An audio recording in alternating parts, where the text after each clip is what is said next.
back to where I was, they say you can reach it from 2 routes. The Gulf of Aqaba. I'm going to take off my glasses.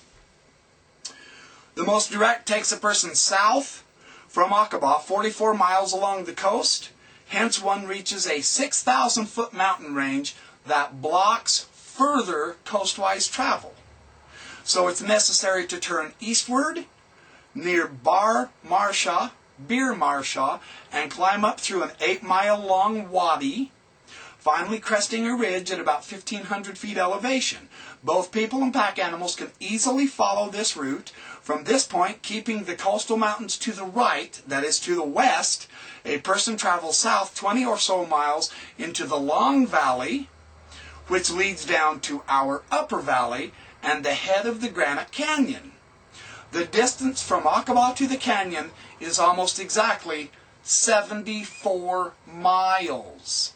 Not 500 like Green Messiah has said. I know, I keep repeating this because I'm going to drive the point home.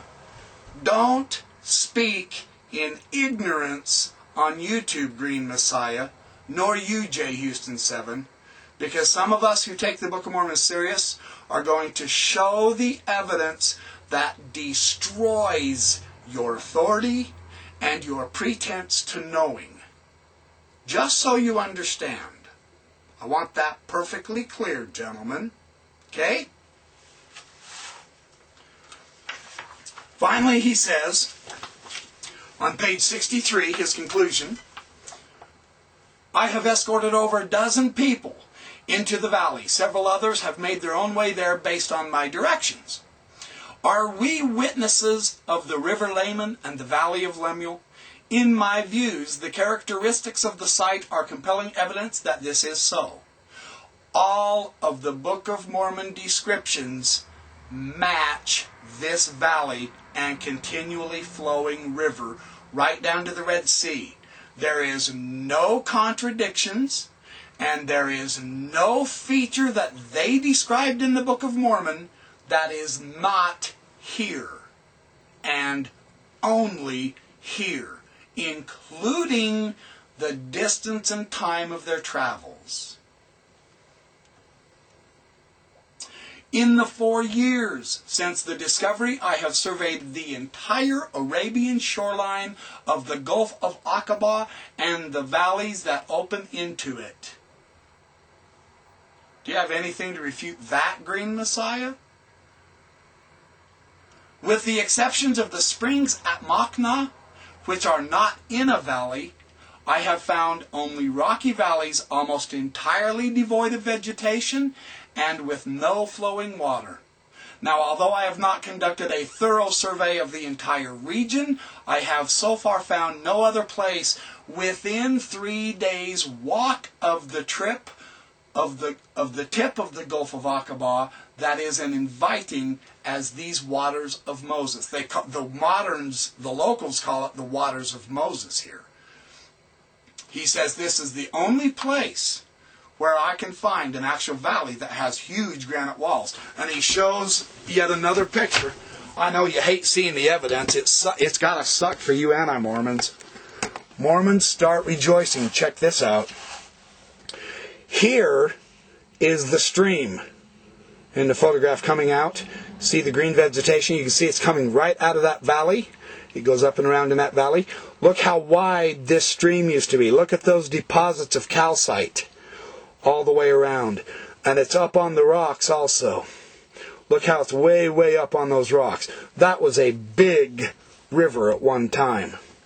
And then here's another really interesting shot where it shows the actual green vegetation from the spring that feeds the river.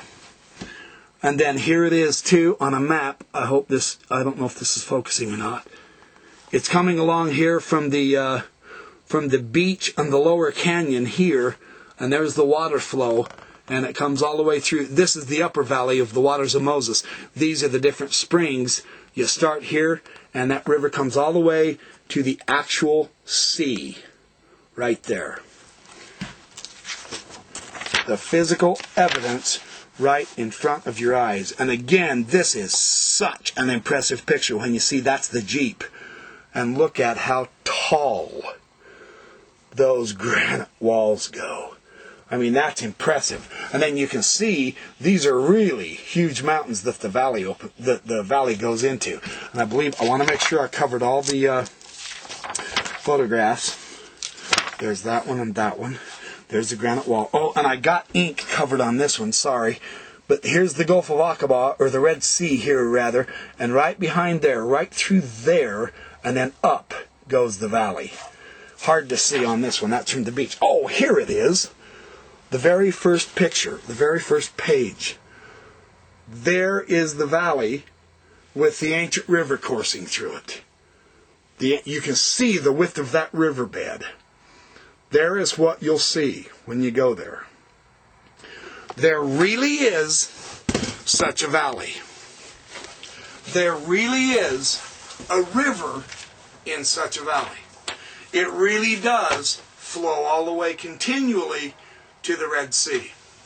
That valley is really firm, steadfast, and immovable with 2,000-foot high solid granite walls.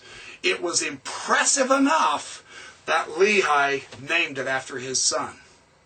It really does exist in a real-world geographical and geological location and situation, and it is the exact distance of travel time that the Book of Mormon indicates.